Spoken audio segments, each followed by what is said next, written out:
নির্বাচন কমিশনের কোপে বাদ যাওয়াদের সাংবিধানিক অধিকার ক্ষুণ্ণ হচ্ছে, একথা কার্যত মুখে বলছে সুপ্রিম কোর্ট, কিন্তু ভোটদানের অধিকার ফেরানোর প্রতিশ্রুতি দিতে পারছে না। শুক্রবার সুপ্রিম কোর্টে বিশেষ আবেদন জানান আইনজীবীরা, আর তাতে কমিশনের তালিকা চূড়ান্ত করার বিষয়টিকেই কার্যত মান্যতা দিয়েছে শীর্ষ আদালত।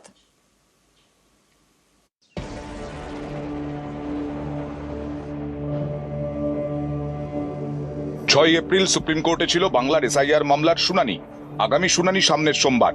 এরই মাঝে শুক্রবার সুপ্রিম কোর্টের প্রধান বিচারপতির বেঞ্চে বাংলার এসআইআর মামলার উল্লেখ করেন মামলাকারীদের আইনজীবী বলেন, অনেক আবেদন বাকি রয়েছে। নির্বাচন কমিশন 9 এপ্রিল ভোটার তালিকা ফ্রিজ করে দিয়েছে। এখনো পর্যন্ত 2টি আবেদন মঞ্জুর হয়েছে। এ থেকেই বোঝা গেছে অ্যাডজুডিকেশন মনোযোগ দিয়ে করা হয়নি। বিচারপতি জয়মাল্য বাগচি তখন বলেন, ভোটার তালিকা ফ্রিজ করার বিষয়টি 13 এপ্রিল দেখব। নির্বাচন কমিশনের আইনজীবী বলেন, ভোটার তালিকা চূড়ান্ত হওয়ার দিন ছিল 9 এপ্রিল। তারপরে আর বিবেচনার জায়গা থাকে না, কিন্তু ভোট দেওয়ার অধিকার থেকে যায়। বিচারপতি জয়মাল্য বাগচি বলেন, আমরা বৃহত্তর আর্কিটেকচার ভাবছি। নির্বাচনের কাট অফ তারিখ রয়েছে, তার বাইরে একটি সাংবিধানিক অধিকার রয়েছে, সেটা হলো ভোটার তালিকায় থাকার, পরবর্তী নির্বাচনে ভোট দেওয়ার। সেটাই অনেক বেশি স্থায়ী এবং বৃহত্তর বিষয়। প্রধান বিচারপতি সূর্যকান্ত বলেন, আপনারা স্থায়ীভাবে বঞ্চিত হচ্ছেন না। মামলাকারীদের আইনজীবী তখন বলেন, আবেদনকারীদের প্রত্যেকেরই পাসপোর্ট রয়েছে।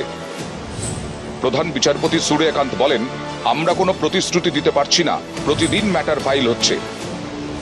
মামলাকারীদের আইনজীবী বলেন, প্রয়োজন থেকেই মামলা দায়ের করা হচ্ছে।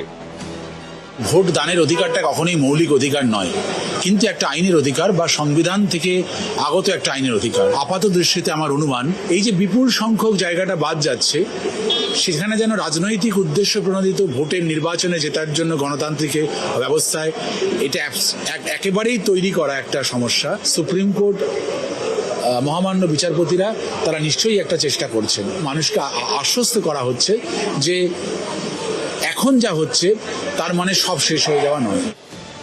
অনেকে মনে করছেন, আরো আগে থেকে এসআইআর শুরু করলে এমন সমস্যা হতো না। তাড়াহুড়ো করে করতে গেলে যে ঘটনাগুলি ঘটে, সেটা হচ্ছে যেটি একেবারে সঠিক কাজ সেটা সবসময় হয় না। উদ্দেশ্যটা আমাদের রাষ্ট্রের একেবারে সঠিক, যে একটা ভালো ভোটার লিস্ট বানানো, কিন্তু তার যে পদ্ধতিগত জায়গা সেইখানে কিন্তু বিভিন্নভাবে সীমাবদ্ধতা দেখা গেছে। মোটের ওপর 2টি বিষয় খুব পরিষ্কার হওয়া দরকার।